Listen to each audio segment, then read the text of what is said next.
just recollecting the assessment task. The quote being, it could be said that large corporations abuse their power against stakeholders. For example, customers, employees, suppliers, public and communities. Do you agree or disagree? So think about what the question's asking of you. Think about the key words that are coming out from the question, and thinking about the argument of agreeing or disagreeing.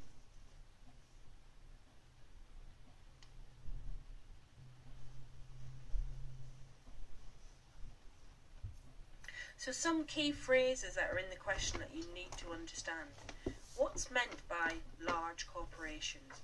That should give you an indication of the type of examples or evidence that you can go out and find. So, what do we mean by large corporations? Organisations such as Boots, Marks and Spencer's, Zara, Primark, Shell, BP, HBOS, they were all publicly limited companies and traditionally classed as large corporations. Therefore, if you are looking for evidence about how these organisations treat their stakeholders to establish facts to argue your viewpoint, then these are the sorts of companies that you would go and explore their websites, search under maybe some anti Marks and Spencer's forums that might exist out there. Companies such like Diageo, etc. There are always somebody who will counter-argue whether or not they're good in terms of the way they manage their stakeholders or not good. So the second key phrase here is abuse. What is meant by the word abuse? Now, if you look at any dictionary, and it might come up with phrases such as cause harm. It might be something like to have a bad effect or a bad purpose. Also, it could be misuse. And obviously you've got the extreme for definition of the word abuse. Treat it with cruelty or violence. Now, it's highly unlikely you will get large corporations applying violence.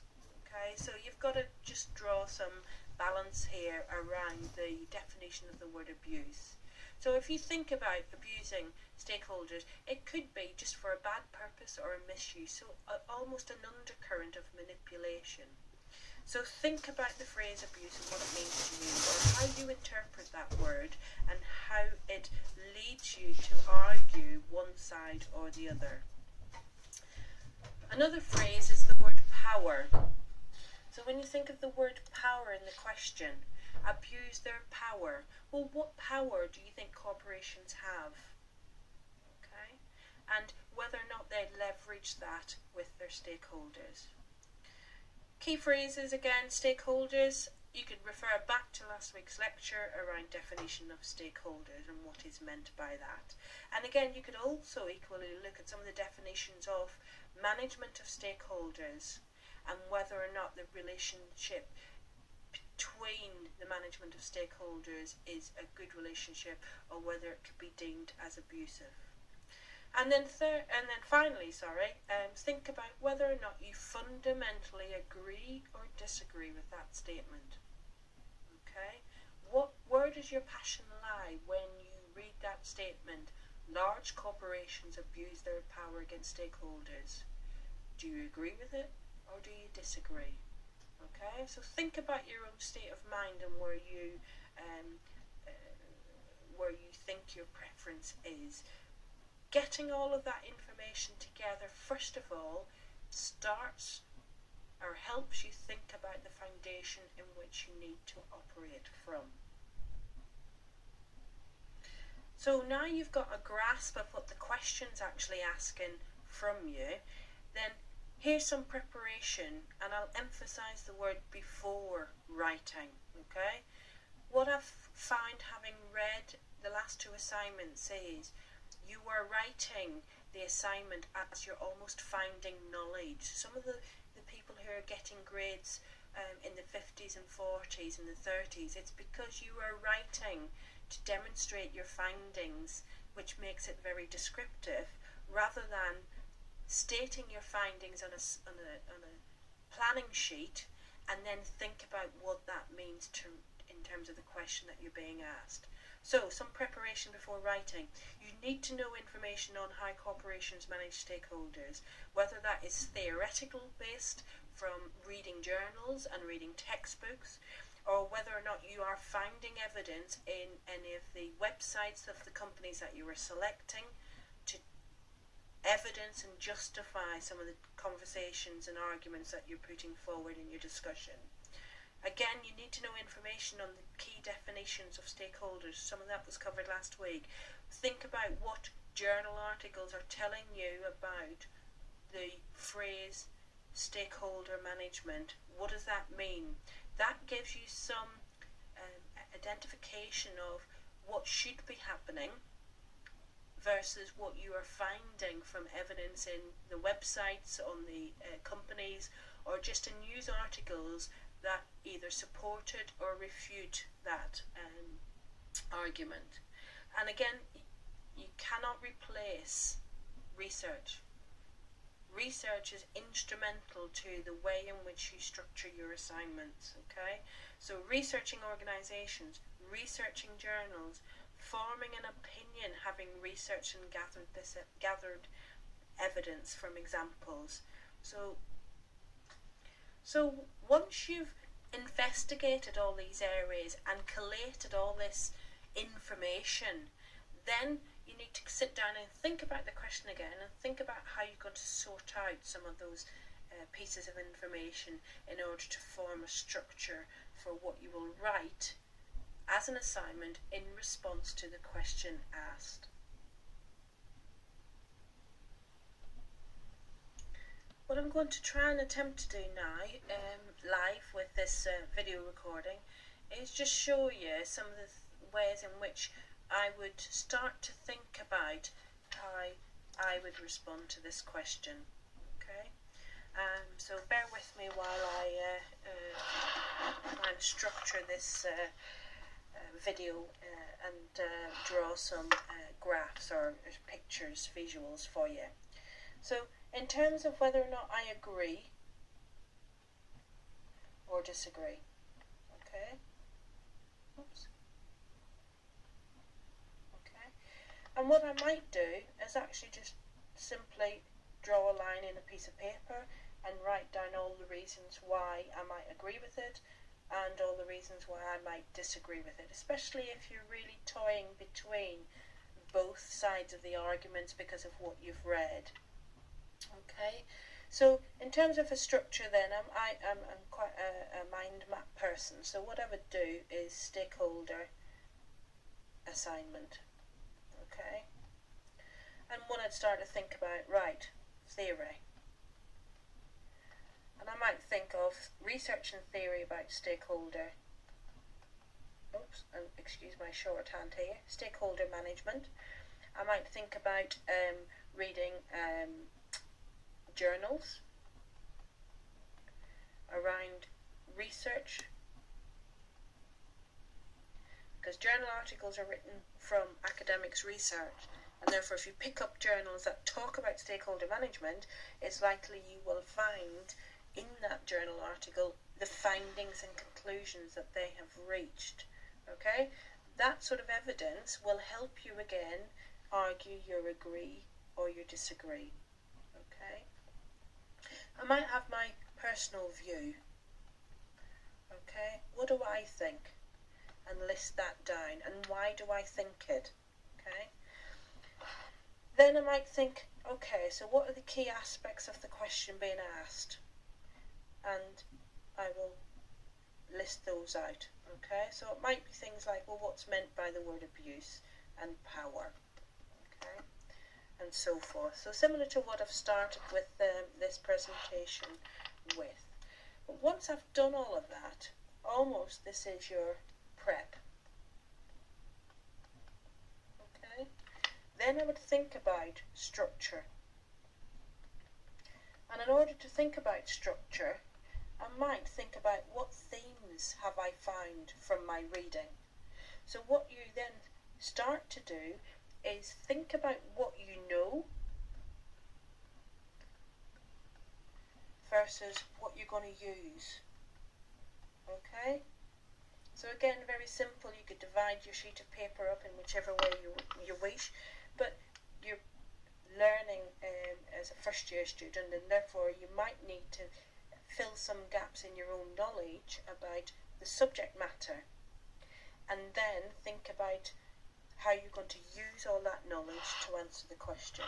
So thinking about your structure, thinking about key themes that are coming out from your knowledge. Okay, and then whether or not that helps you think about your paragraphs. Based on your word count, you might only have 3 paragraphs, but again, there might be a common theme that runs through each of these defined paragraphs that helps you structure it. Okay. At that point, then, think about, once you've written those 3 paragraphs, and think about what your position is of your argument. Okay, and then this is where you can consider evidence, example, and proof. Okay, evidence, i.e., where is the evidence from websites, from companies that provide you with the material you need to argue your point of view. So where is that evidence that indicates a corporation has abused their power? So, using an example such as Primark, there is evidence to say the way in which a company treats their manufacturers in India, especially with the building that collapsed in India, I think in the last couple of years, you could say that that's evidence that says there's an abuse because they didn't check on health and safety, okay, as provided by the example within Primark. Then again, you could prove that with journal articles and academic authors that also support that viewpoint. Okay. You can also, again, this is about skill of writing, you could also think about, if your argument is to agree with a statement, is use some evidence that disagrees with a statement and then back it up with more enhanced evidence and proof to argue your side. And I've put some examples that you could do that on the discussion board if you take a look at that.